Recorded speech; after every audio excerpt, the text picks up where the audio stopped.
Senator from Arkansas and the Senator from Maine for their fine work on this very, very important issue in trying to protect the needs of our kids. Thank you very much. Mr. President, what I want to talk about for a short period of time is the budget situation. I'm a member of the Budget Committee. The Budget Committee, I believe, will be marking up a budget in committee tomorrow. I believe it'll be on the floor sometime next week. And this entire process of determining a budget is enormously important because it reflects the priorities of the American people. It reflects our value. No different than any family budget. It has everything to do with where we choose to spend our resources and how we raise our resources. So it is an issue of enormous importance.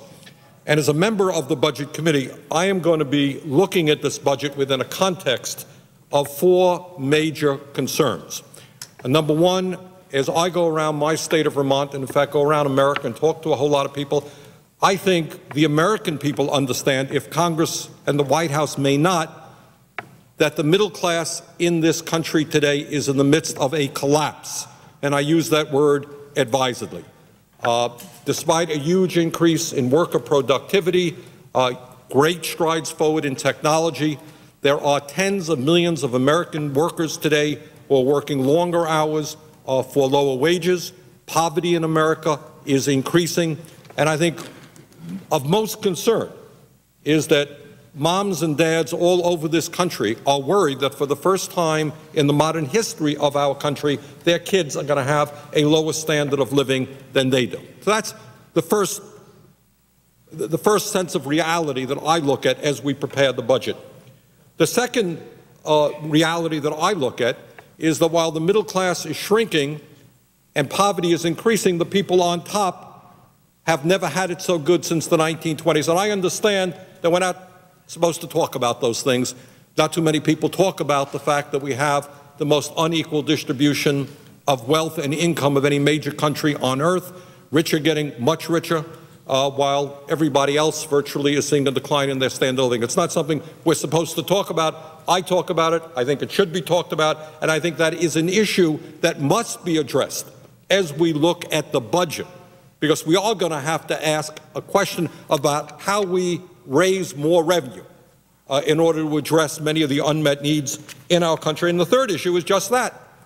The reality is that there are enormous unmet needs in this country. And those people say government shouldn't be involved. I don't know to whom they are talking.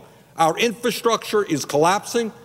The civil engineers tell us that we have over $1 trillion in unmet needs in terms of our roads, our bridges, our tunnels, wastewater systems. We need to fund those. It ain't going to get any better if we don't improve them, and they create jobs as we do that. But it is not just our physical infrastructure. Mr. President, we have the highest rate of childhood poverty of any nation, major nation on earth. This is a national disgrace. 18% of our kids are in poverty. We have other seriously unmet needs. So looking at the budget, we have to look at not only the general collapse of the middle class, the fact that the rich are getting richer and everybody else is getting poorer. We have to understand with regard to our children, our infrastructure, huge unmet needs. And the fourth issue that we have to deal with is that in the midst of all that, our national debt is soaring. It is now over $9 trillion. So I look at those four areas as issues that must be dealt with as we move into this new budget. Mr. President, since President Bush has been in office, median household income for working-age Americans has declined by almost $2,500. That's part of the collapse of the middle class.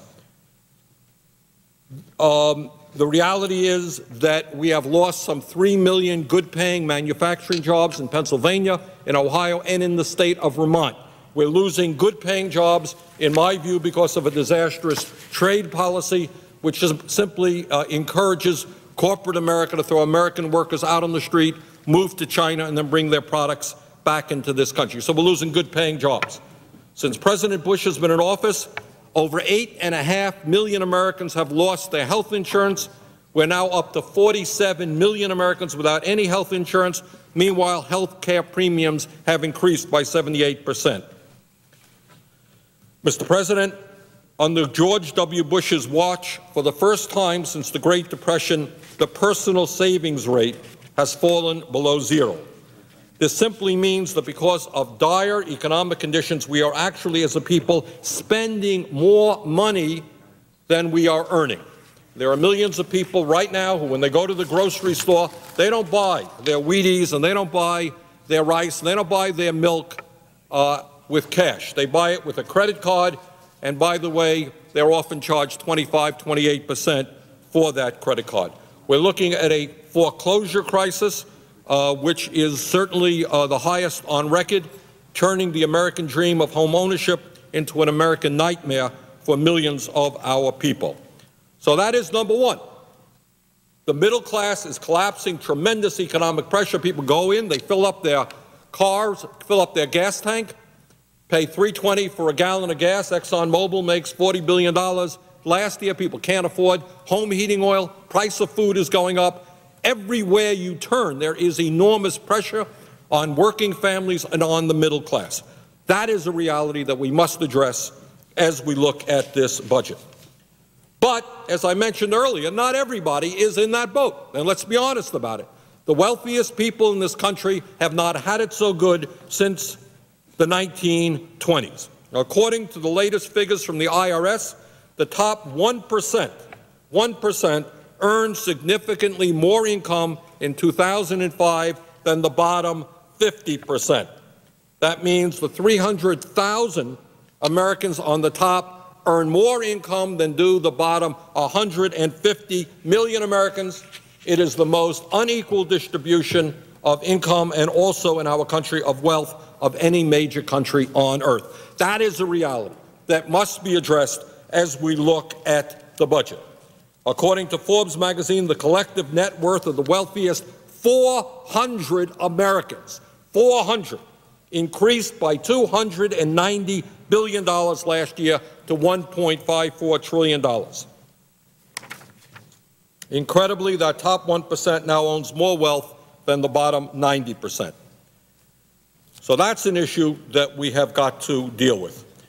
In terms of our national debt is now at $9.2 trillion, and I think the history books will be pretty clear in that among many other negative characteristics, President Bush will go down in history as being the most financially and fiscally irresponsible president in the history of this country. National debt is soaring, and clearly one of the reasons for that is we spend about $12 billion every single month on the war in Iraq, which, according to some people, is going to go on forever, I guess. $12 billion a month, and who's paying for it? Our kids and our grandchildren are paying for it because it's easier to pass the cost of that war on to them than tell the American people today there is a cost of war, and you've got to make some choices. $12 billion a month. There are people here in the Senate and the President of the United States who think we should repeal the estate tax. $1 trillion of benefits go to the wealthiest, 0.3%. And how do they propose to make up the difference? They don't. Just pass it on to the kids and our grandchildren. Let the millionaires and billionaires of this country have a huge tax break. No problem at all. Just that's what we'll do. Mr. President, I want to talk about something that also is not talked about terribly much, and that is the terribly unmet social needs that exist in this country and the President's budget. At a time when we have a major health care crisis, the President wants to make major cuts in Medicare and Medicaid. And as a member of the Budget Committee, I'm going to do everything I can to make sure that we do not make the health care crisis in this country even worse. We have, as any mother or father knows, it's true in Vermont, it's true virtually all over this country, an horrendous crisis in terms of affordable child care. The President has said in his budget that he wants to reduce the number of children receiving child care assistance by 200,000. Major crisis, the president's response, let's make it even worse.